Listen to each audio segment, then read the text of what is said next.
আসসালামু আলাইকুম ওরহমতুল্লাহি ওবরাকাতু। তো আমি জানি আমি লং টাইম ধরে আপনাদের জন্য কোনো ভিডিও আপলোড করতে পারিনি, কিন্তু এখন একটা নতুন ভিডিও আপলোড করব যেটা আপনাদের পছন্দ হবে আর আপনারা লাইক সাবস্ক্রাইবও ডাবল করবেন। তো দেখাবো হলাম বন্দুক হিসেবে। তো আপনারা তো অনেক বন্দুক দেখছেন, তো আমি ডাবল ডাবল বন্দুক দেখাবো যেটা আমি কাগজ দিয়ে বানিয়েছি। তো শুরু করা যাক। তো প্রথমটা হলো আমি অর্ধেক কাগজ দিয়ে একটা বন্দুক বানিয়েছি, সেটা আগে দেখাই। এই তো এই যে এই বন্দুকটা, এটা একদম ছোট বন্দুক, এটা অর্ধেক কাগজ দিয়ে বানিয়েছি। এটার মধ্যে হ্যান্ডেল শুধু একটাই, হ্যান্ডেল দুটা নেই। আর এটার এখানটা অনেক চিকন কিন্তু মোটা, এটা নিরাপত্তার জন্য নয়।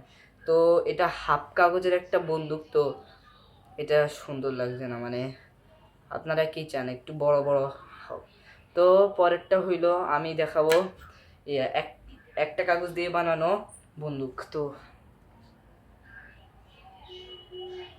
এই তো এটা হলো একটা কাগজ দিয়ে বানানো বন্দুক, আর এখানে হ্যান্ডেল দুইটাই আছে।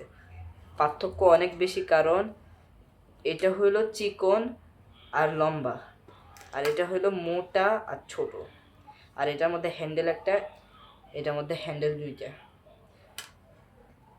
তাই এটাও অনেক ভালো একটা AK-47।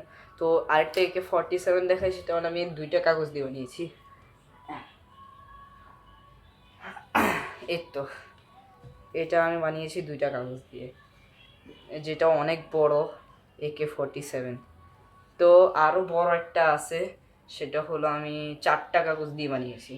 তো আমি দেখাচ্ছি। এই তো এই এত বড় একটা AK-47 আমি চারটা কাগজ দিয়ে বানিয়েছি। এখানে হ্যান্ডেল বড় বড়, ফাইভও অনেক বড়, এটাও অনেক মোটা বড়, দেখেছেন? এটা অনেক বড়, আবার এটা ধরাও যায় ভালোভাবে। দেখেন, এটা ধরলে নিচের দিয়েও একটু ফাঁকা থাকে, আবার এখান দিয়ে এটা ধরলে ভালোভাবে নিশানাও মারা যায়।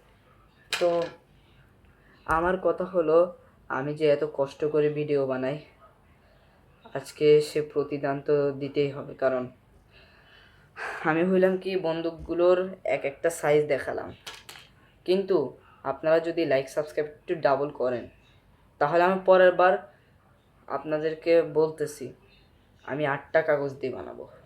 আটটা কাগজ দিয়ে এরকম একে একে এরকম বড় AK-47 বানাবো। আপনাদেরকে আমি কথা দিতেছি, আমি কথা ভঙ্গ করব না, কথা ভঙ্গ করবো না। আমি আপনাদের কথা দিতেছি, আটটা কাগজ দিয়ে বানাবো। পরের বার আটটা কাগজ দিয়ে অবশ্যই বানিয়ে দেখাবো যে এটা কতটা বড়। তো এখন আল্লাহ হাফেজ, বাই বাই, এখানে শেষ করলাম। আল্লাহ হাফেজ।